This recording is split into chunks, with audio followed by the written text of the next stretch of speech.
Welcome to the WanderLearn podcast. I'm your host, Tapon. This is an episode I've been waiting for literally years to do. I've assembled a dozen words, and I'm sure the list could be a lot longer, and I want your help to make this list longer. These are words or expressions that I just think we should banish from the English language, or at least use them correctly. Let's go through these dozen words, tell me what you guys think, and then add your opinion for what words you think really drive you crazy. All right, let's start with two of them that are British-related issues that we have with the English language. And the first one is nonplussed. Now, when I say, oh, he was completely nonplussed, what does that mean to you? What do you think? If you're British, nonplussed means that you were confused. You were bewildered. You find it incomprehensible in some certain way. That's what nonplussed means, literally, if you look it up on a dictionary. But how do North Americans, especially Americans, use it? They use it as meaning, I'm unimpressed, I'm unmoved, which is a very different meaning. So therefore, don't use the word nonplussed, because in the end, you're going to confuse your audience. Number two, it's another Yankee and British problem that we have with the English language. It's the word mad. The British, the way they use mad is he went mad, or he was mad. That means they were crazy. They were insane. Versus in the American context, mad means what? Angry, right? Furious. Again, two different meanings. Now, theoretically, you could say, well, I'll use the word mad because he was both insane, crazy, as well as being furious and angry. So I'll just use the word mad because it captures all those particular meanings. Okay, fine. And maybe you can get away with that. But in general, don't use the word mad, because then it forces people to understand what is your context. Are you a British person? How do you mean this? So don't use the word mad in your verbal nor in your written communication. And I know it's very hard because Americans love to use the word mad. That made me so mad. And British people are always scratching their heads. Oh, God. There they go again, those damn Yankees with their mad word. The British people will say, the way the Americans use mad makes me mad. In other words, makes me crazy. Here's another ambiguous word. Biweekly, bimonthly, biannually. Now, what do you think when you hear those words? So let's just take biweekly. What does that mean? Well, if you look up the dictionary, you'll see that biweekly can mean twice a week, but it can also mean every other week. Bimonthly, same thing. It could either mean twice a month or every other month. Literally, that's what they write in the dictionary. That they admit that these words, by whatever, can go either way. And so therefore, don't say, subscribe to my biweekly newsletter, because people will just wonder, I have no idea what that really means. That could mean I'm going to get it twice a week, but it could also mean every other week. If it means every other week, use the British term, which is fortnight. That's what fortnight means, every other week. How about that? Those British guys, they invented our damn language, so maybe we should use it like they intended. Just thinking. I wish I spoke like a British accent. It would be so much cooler. So therefore, don't use bi-weekly, bi-monthly, biannually. But you can say bisexual. That's okay. Number 4. I always hear people say things like, oh, I don't like to take those things because it has so many chemicals. Oh, those products have so many chemicals. Oh, don't put that on your salad. It's got a lot of chemicals. Or those packaged foods have a lot of chemicals. I know. Sometimes just to annoy those people, I'll say, you know what? I'm going to drink a chemical with 2 hydrogens and 1 oxygen. Watch this. Glug, glug, glug, glug, glug, glug. It's got a lot of chemicals, a lot of hydrogen, a lot of oxygen, all mixed into making H2O. Everything has chemicals. Come on. So saying that it's got a lot of chemicals means nothing. So don't talk about how things have a lot of chemicals or don't have a lot of chemicals. everything has chemicals. What you probably ought to say is that it has maybe toxic chemicals or carcinogenic chemicals or something like that. But just saying chemicals and making it sound like chemicals are a bad thing, you're made of chemicals. You are chemicals. Everything is chemicals. This chair I'm sitting on, this microphone is chemicals. Everything is chemicals. Number 5, and this is going to come as maybe a surprise to some people, backpacking. I hate that word. I hate the word. You know why? Because as a backpacker who has walked across America 4 times, who has gone the Appalachian Trail, the Pacific Crest Trail, the Continental Divide Trail as a round trip, and I backpacked across Spain twice. I walked across Madagascar once.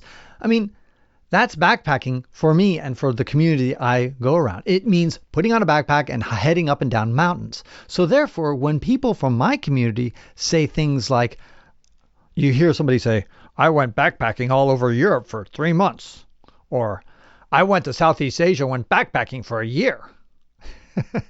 We're like imagining these people like, wow, you're hardcore. You walked all over like Laos and Cambodia and Vietnam with a backpack and through Thailand, and you walked through all these countries nonstop, sleeping outside with the bugs and mosquitoes and the heat and the humidity. Oh no. Oh, you just took a bus everywhere? Oh, you stayed in hostels and you just happened to be wearing a backpack? You're not hardcore, Mr. Hardcore Traveler. You're just another wimp who's out there traveling and on a low budget. Just call yourself a budget traveler. That's all you are. And you just happen to wear a backpack because you don't. I mean, what's the difference whether you have a little roll-on thing with the little rolling wheels in the back? I mean, like luggage. Does that make you like more hardcore? Like, I'm actually carrying it on my back. And a lot of times people are like having Sherpas and other people who probably carry their luggages everywhere. Anyway, so as a result, we don't really have a good word to distinguish between backpacking as a travel activity, as a low budget travel thing, versus backpacking in the wilderness. And I wish we could kind of come to terms and invent something. I suppose you could just take a weasel way out and just say hiking. But the problem is hiking officially means something like day hiking. Hikers typically don't sleep outside. Backpackers do.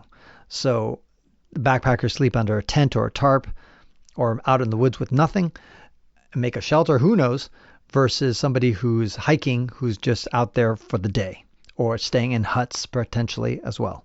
So that's the problem there. And budget travelers is a mouthful.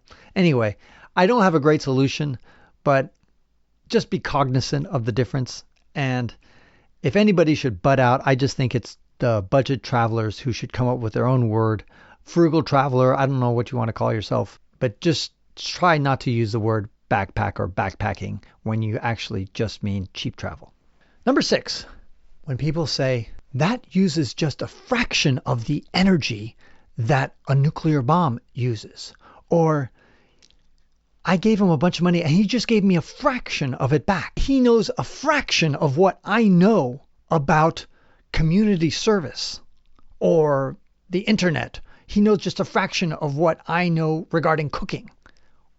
The point is that oftentimes when people use the word a fraction of, what they're trying to say to you is that it's a small fraction, a tiny fraction. But saying just it's a fraction of doesn't tell you anything. 5/4 is a fraction of something, but it actually means more, right? But 4/5 is also a fraction, which means basically 80%, but that's a big fraction, right? So just saying a fraction of something doesn't tell you anything. It doesn't put any context there. You need to know that it's a microscopic fraction. The United States spends a fraction of its GDP on education. Well, yeah, it spends a fraction of its GDP on the military. It spends a fraction of the GDP on Social Security. It spends a fraction of GDP on everything. Everything is a fraction of the GDP in the government budget. That's it. That's normal. But you got to specify, therefore, it's a small fraction. Oh, a fraction of it. Oh, so like 2/1, which is twice as much, right? Because that's a fraction. Number 7. This one is another irritating one. When people say, don't you judge me. Don't judge me. I'm not judgmental. Or I don't believe in judging people, or don't you dare judge me. I wouldn't judge anybody about whatever they want to do. Anyway, the whole idea, this whole rubric of this idea that judging, that you don't do it, or it's bad, or we ought not to do it, etc. Stop. We all judge all the fucking time. Every single person judges. That's what Homo sapiens do. In fact, it's even more. That's what all primates do. And in fact, most animals do judging all the time. It's what we need to do in order to interpret the world is we're constantly judging. You are judging me right now as we speak this. You're judging the way I look, my intonation of my voice, my mannerisms, maybe the color of my skin, the look of my eyes. Who knows? You're constantly evaluating me. Judging is evaluating. It's coming to a decision. When you turn down an alley and you look and you see, oh my God, there's a guy with a knife. It's dripping with blood. And should I walk down that alley? You're judging him. You're judging him as a potential criminal, right? He hasn't done anything. He hasn't opened his mouth, but you're judging him. Meanwhile, somebody walks into the elevator. He's got a nice suit on with a tie. You judge him saying, okay, I should be safe here. He's not going to completely kill me. Of course, you could be wrong in your judgment, but you're judging. So the idea that we suspend judgment is impossible. You cannot not judge. The brain is wired to judge all the time. So don't say to people that you don't judge or that you shouldn't judge, because that is impossible. You're asking for the impossible. Instead, what you should do is be less critical of people, perhaps. Be more open-minded in your judgments. Be more accepting in your judgments. That's what you really mean. But to ask people or demand that you don't get judged, forget it. Or to claim that you don't judge is a lie. So don't make those claims. Everybody judges all the time, every second of the day. You're constantly judging when you're looking around and you're judging everything. So get over that saying. This episode is sponsored by the Athletic Brewing Company, which makes yummy non-alcoholic beer. Now, before you disparage non-alcoholic beer, consider this. During the 2020 International Beer Challenge, the Athletic Brewing Company won Brewer of the Year for North America, and they only make non-alcoholic beer. Enjoy the refreshing taste of craft beer without the alcohol or the hangover or the beer belly. Last year, Athletic Brewing donated over $300,000 to trail restoration projects. With Athletic Brewing, you can even drink and drive. When the cop pulls you over for driving too slowly, you can say, "Dude, I was just chilling, drinking beer." Non-alcoholic beer, that is. Although you can't order beer by mail, you can order non-alcoholic beer by mail. So go to athleticbrewing.com, use the promo code WanderLearn20 to get 20% off your first order. Buy at least 2 6-packs so you can get free shipping. That's WanderLearn20 with no spaces to get 20% off. Another pet peeve of mine is proud, and this one is hard to be succinct about this, but so many people are proud of certain things that they can't control. For example, I am proud to be a woman. I'm proud to be a man. I'm proud to be black. I'm proud to be white. I'm proud to be an Asian American. I'm proud to be tall. I'm proud to be short. None of these things you should be proud of. Not one of those things did you do anything to affect your outcome. The color of your skin, the height that you are, the gender that you are, unless, of course, you're transgender and you went through a change and you say, okay, I took hormone therapy, got a sex change operation, so therefore I'm proud to be a man. Okay, great. You could actually say that. Similarly, I'm proud to be American. Yeah, I'm American. Proud.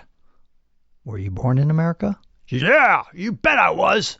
Well, guess what? You shouldn't be proud of that because you didn't do anything to become an American. You were just born and they gave you a citizenship as birthright. Now, if you were somebody who came from Africa or who came from Asia, then, of course, you come to America and you get your citizenship. Then, yes, You can be proud to be an American. I could be proud to be Hungarian if I actually went to Hungary, lived there for 10 years, learned the Hungarian language, and got my Hungarian passport.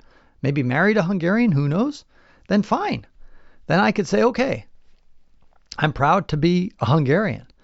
But I cannot be proud to be American. I cannot be proud to be a French person or a Chilean person, because my mom is from Chile, my dad's French, and I was born in the United States. I can't be proud of any of those. I'm not saying you shouldn't be proud of anything.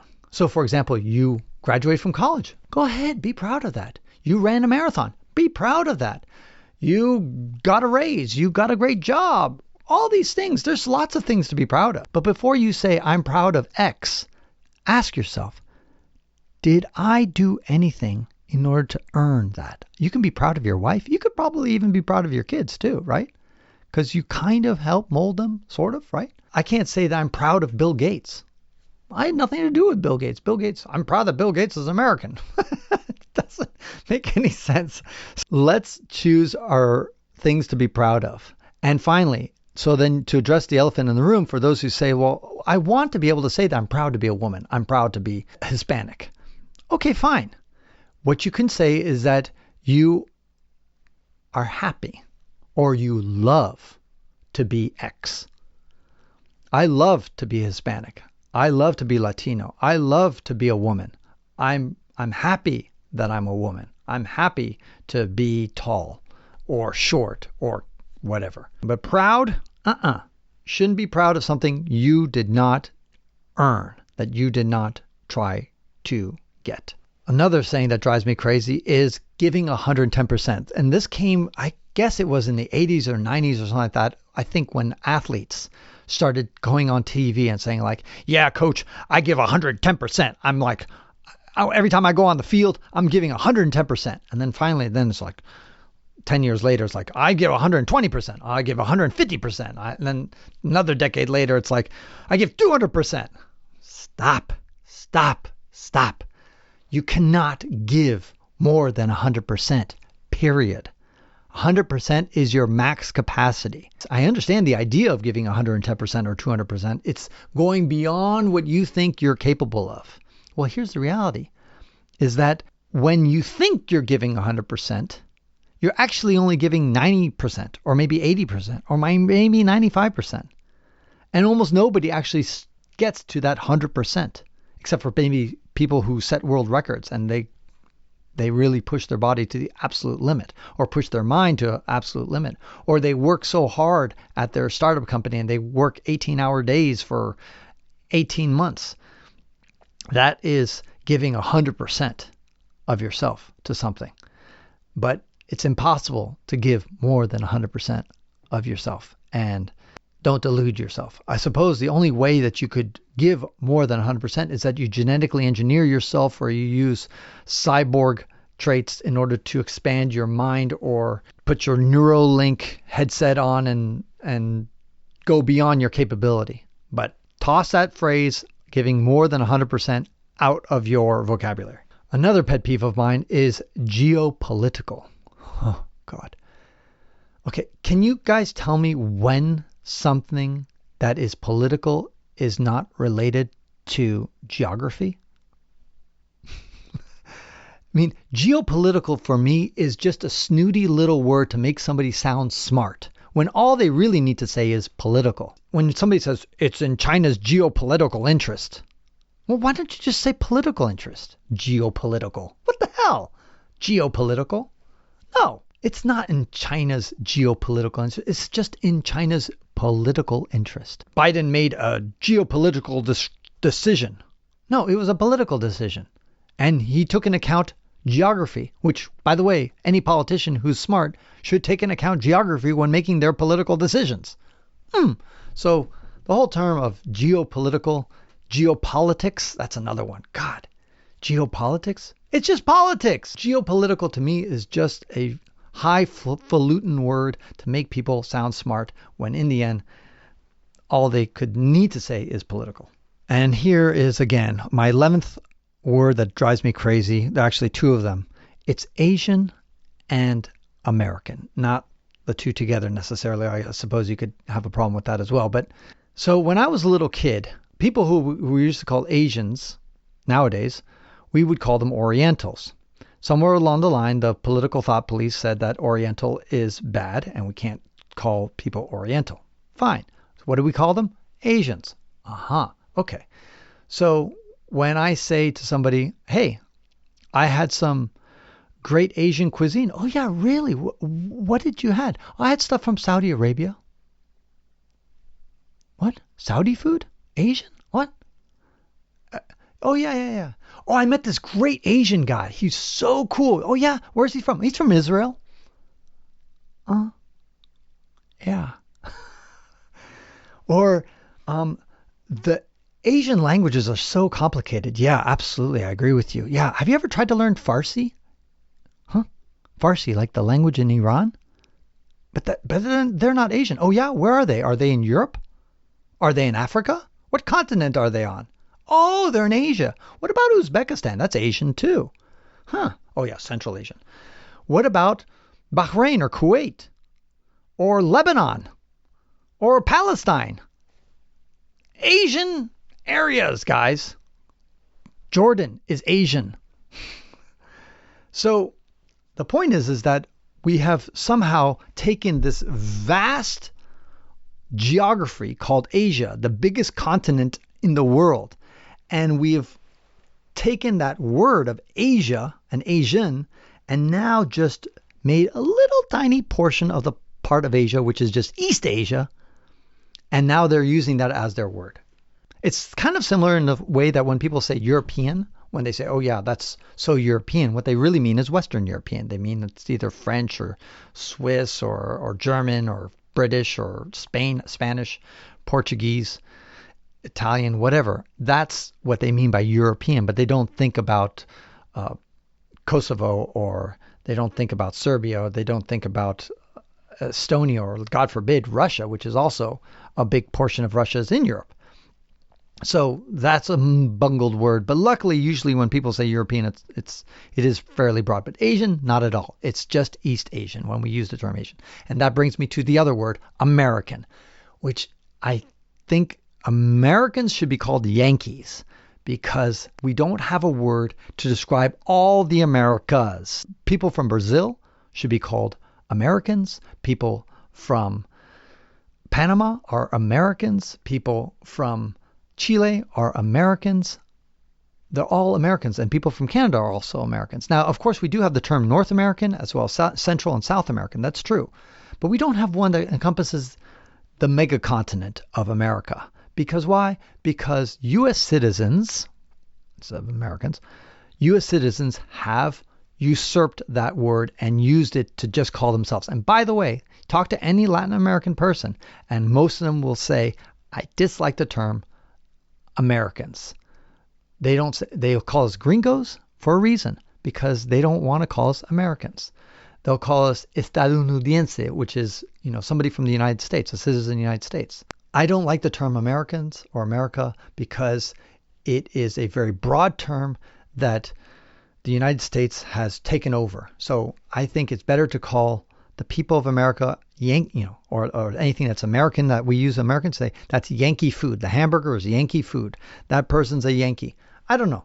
Come up with the different words. You could say gringo. I don't care. Or whatever. Fat people. Whatever you want to call us. But to me, Yankee is not too offensive for me. But maybe it is for probably half the American population. Just how East Asians have taken over the word Asian and monopolized it for themselves. America and Americans have taken over that word for just referring to themselves. So I dislike those words. So oftentimes when people are trying to refer to, let's say, an Asian restaurant or an Asian person, I often say East Asian, just to emphasize that.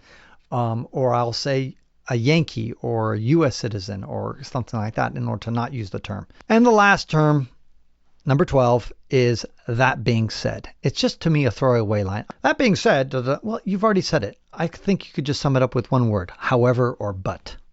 That's all you need to say. You don't need to say, especially in written words, that being said. That being said. God, 3 words when you could just say but or however, and it accomplishes the same thing. On the other hand, I use that expression too. On the other hand, I mean, that's a lot of words as well. I'm not too crazy about the term on the other hand, although I do use it sometimes. But somehow, that being said, it's a way of almost telling somebody like, let me remind you what I said or something like that. It's strange. Anyway, there you have it. 12 words that you should remove from your vocabulary, or at least use them correctly. Let's go over one more time. Nonplussed, mad, biweekly, biannually, bimonthly, out. It's full of chemicals. Backpacking, only a fraction. Don't you judge me. I'm proud to be X, giving 120%. Geopolitical, Asian, and the word American. And finally, that being said. So that being said, that's my 12 words. What do you guys think? Do you disagree with me? Put a bit in the comments. Let me know what you think. Please subscribe to the WanderLearn podcast at wanderlearn.com. Become a patron at patreon.com/ftapon. And thank you again for all your support of my patrons. This is Francis Tapon, encouraging you to wander and learn and use the English language correctly. And that concludes this episode of the WanderLearn podcast, where we explore travel, technology, and transformation. If you'd like to see the show notes with links to what we talked about, or if you'd like to comment on the show, or if you'd like to ask me a question, then go to wanderlearn.com and click on this episode. If you'd like to connect with me, just remember ftapon. That's my first initial and my last name. ftapon is the username I use on all social media. You can also get to my website by going to ftapon.com. And here's one last reason to remember ftapon. If you like what I do and would like to get rewarded for supporting my projects, then go to patreon.com/ftapon. That's where you can pick up some remarkable rewards for as little as $2 a month. And now for 5 quick favors. Number 1, subscribe to the WanderLearn podcast. 2, download it. 3, share it. 4, review it somewhere. And 5, sign up for my newsletter at wanderlearn.com. Our theme music was composed by Eric Stratman. This is Francis Tapon, encouraging you to wander and learn.